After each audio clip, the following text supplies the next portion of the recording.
I noticed there were a couple questions here on the Futato exercises from last week on this first section, numbers 6 and number 7. I think the primary thing that may be causing confusion is the assimilation that's occurring with the endings.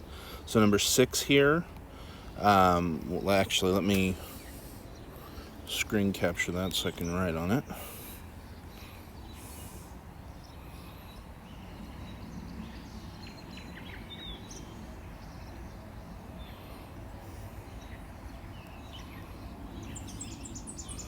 All right, so number 6 here, what we've got is naton plus the T suffix. And remember, naton, when it ends a syllable and it doesn't have its own vowel, it's going to assimilate into the next syllable.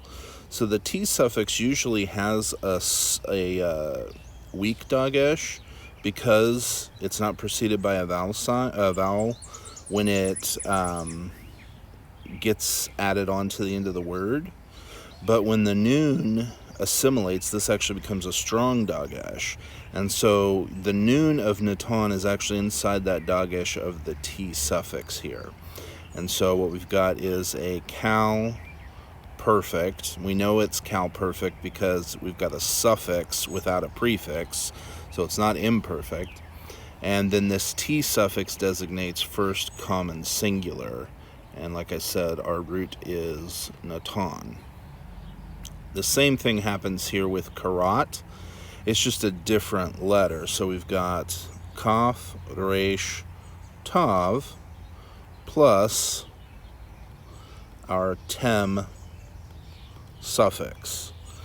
Okay, so because tav ends the root and begins the suffix, these two are also going to assimilate into one. So what you've got here is, even though the tav usually does have a dagesh, it's usually a weak dagesh. But here, when the tav is assimilating, this is now a strong dagesh. So we've actually got two tavs here. All right, and so again, we've got cal perfect, because again, we've got a suffix with no prefix, and that happens in the perfect.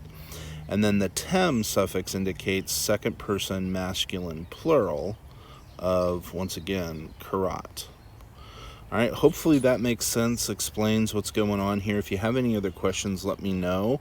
But these can be a little bit tricky because when a root ends with a noon or it ends with a tav, it's common for those final root letters to assimilate into the endings, especially, for example, in the tav when the ending begins with a tav. So